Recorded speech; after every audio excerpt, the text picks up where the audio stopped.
Ever felt like no matter how much you do, it just never feels like it's enough? Like you're stuck chasing an impossible standard, constantly under pressure to avoid mistakes, always performing, proving that you are capable, composed, and in control? If that sounds familiar, you are in the right place. I'm Isa Dabek, the self-sabotage specialist. I help founders and professionals break free from procrastination, self-doubt, and anxiety so that they can unlock their next level with more clarity and confidence.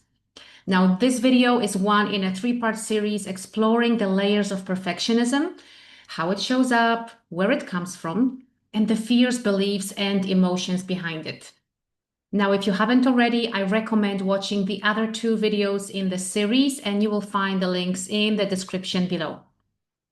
And in today's video, we are going beneath the surface. We will look at where perfectionism begins and the emotional imprints at its core. Because to truly change these patterns, we need to understand what's underneath and then shift those beliefs and responses that shape our outcomes. So let's go there. Let's peel the layers and let's begin at the root.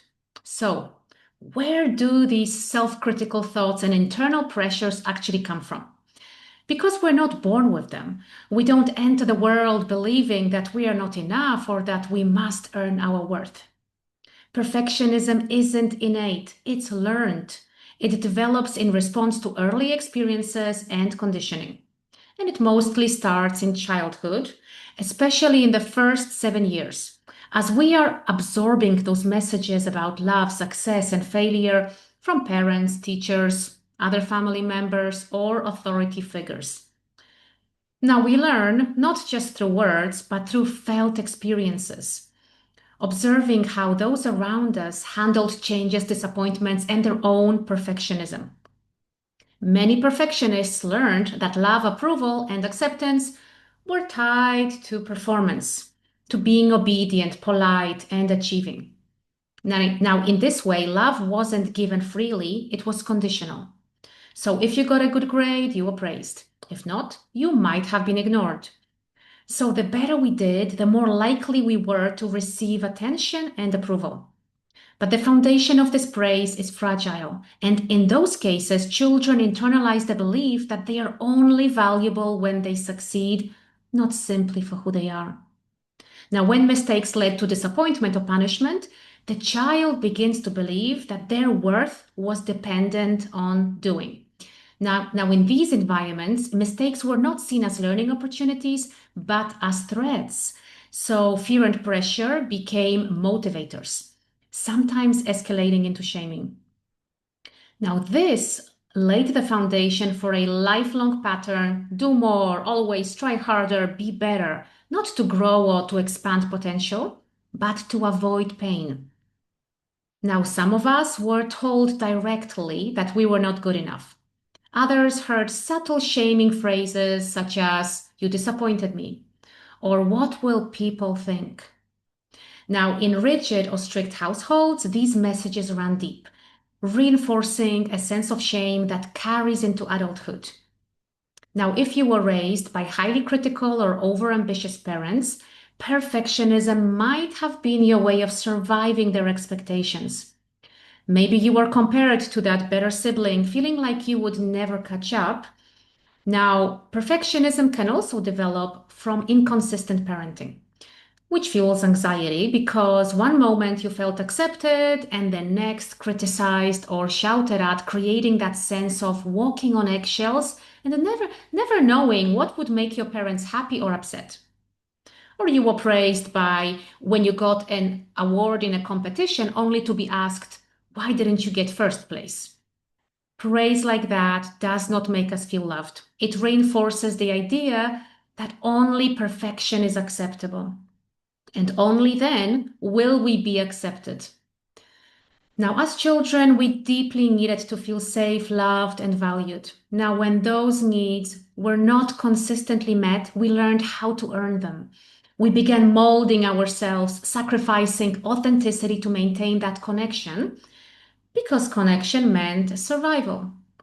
So we came to believe that by controlling our actions and outcomes, by controlling ourselves, we could influence how we were perceived, and whether we were accepted.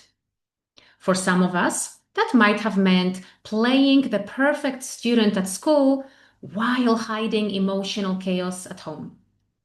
So the outside world saw a perfectly polished version of ourselves, while inside we felt overwhelmed or unseen in a dysfunctional household. Lack of safety or structure can make the world feel uncertain, and children often respond by trying to control what they can, which is themselves. And that becomes a survival mechanism. The more chaos somebody feels inside, the more they try to control everything on the outside, and they cling to perfectionism and overachievement, believing that if they can just make everything perfect on the outside, maybe they will finally feel at peace inside.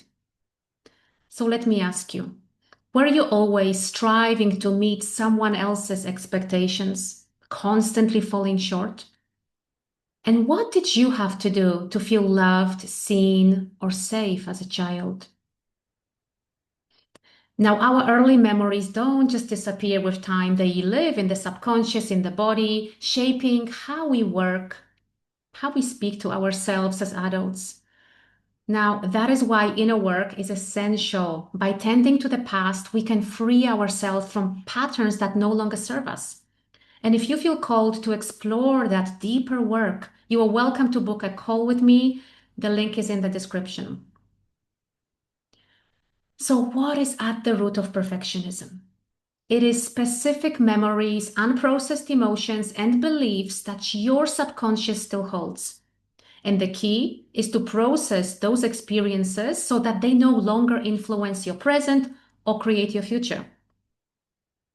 So let me share 3 examples from my client sessions that show how early experiences can shape perfectionism. So, in example number 1, a 7-year-old girl who loved art had her drawings torn up by her father in front of her as he was angry at a poor spelling grade that she got. Now, he made her rewrite the test 100 times while she cried uncontrollably.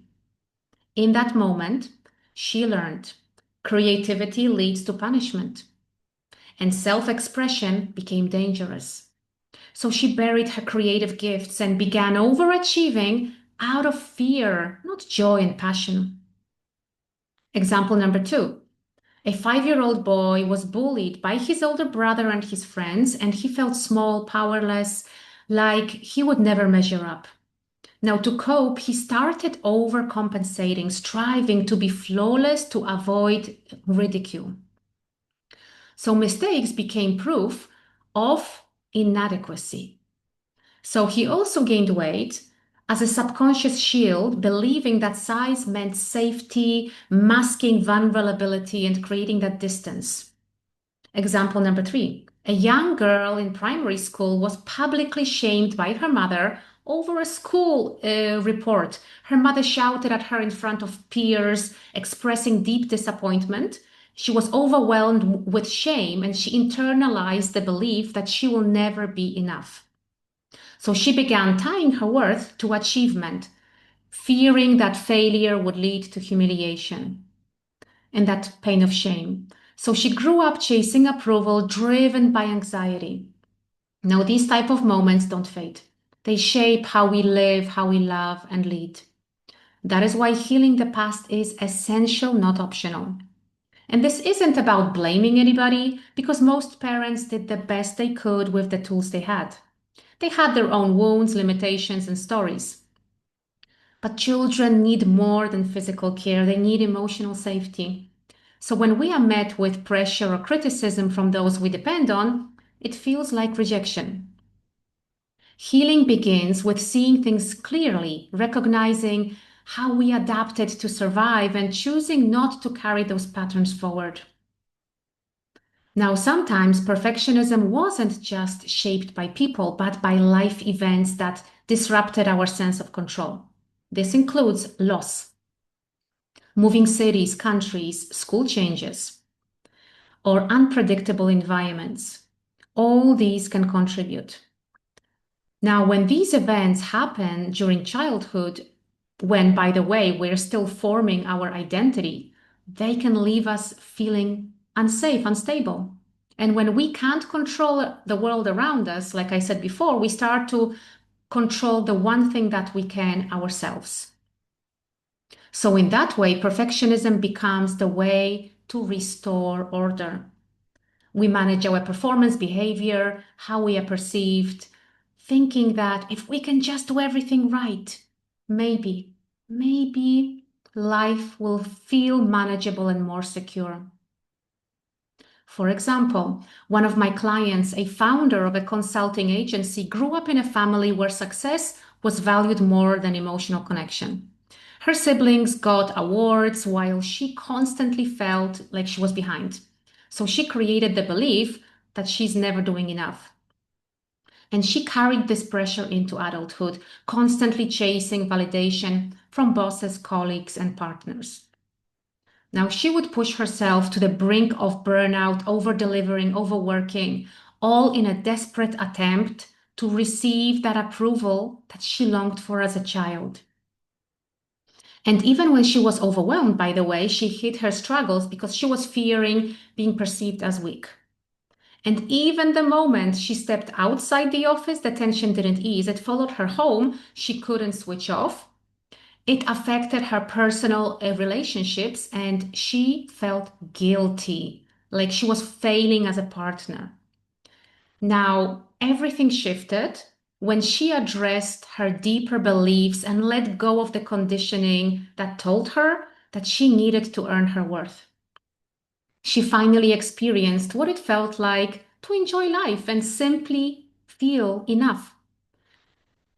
So ask yourself now, who decides whether you are enough? Because that inner voice questioning your worth, is it truly yours or does it echo somebody from your past? Because here's the thing.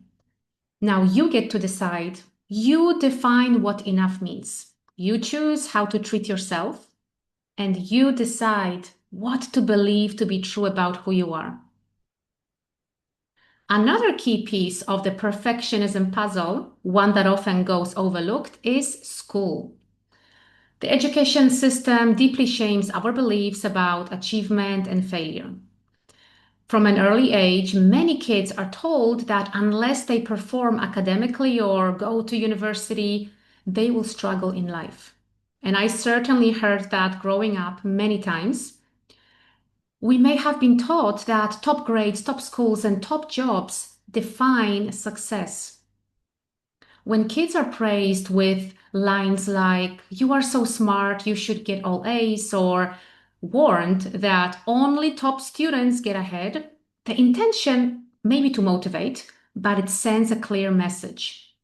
Your worth is measured by your results. You're only as good as your performance, your degree, or your CV. And this creates a pass-fail mentality. Anything short of perfect feels like a failure. This builds pressure, not just from parents, but from those schools and even peers.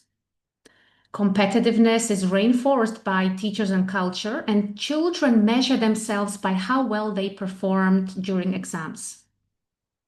And somewhere in that chase, the joy of learning, creating, and even the freedom to make mistakes and the confidence to be imperfect is lost. Now, many of my clients revisit these school-based imprints during our inner work, and these experiences planted the seeds of chronic self-judgment. Another modern influence that amplifies perfectionism, social media. While school ties worth to achievements, social platforms tie it to image. So Instagram, TikTok, Snapchat, they flood us with curated snapshots of beauty, success, and wealth. And over time, this creates a distorted sense of what is normal or attainable.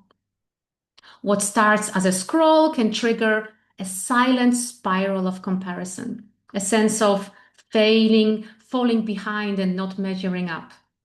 The pressure to have it all together grows, and we forget that most of what we are comparing ourselves to isn't even real. So the next time that you find yourself chasing impossible standards, pause, take a breath in, and remember that at the root of the drive is a younger part of you, a child who just wanted to be loved, to feel safe and accepted. And that's where healing begins. When you connect with those parts of yourself that you have learned to reject, when you shift from proving your worth to honoring it.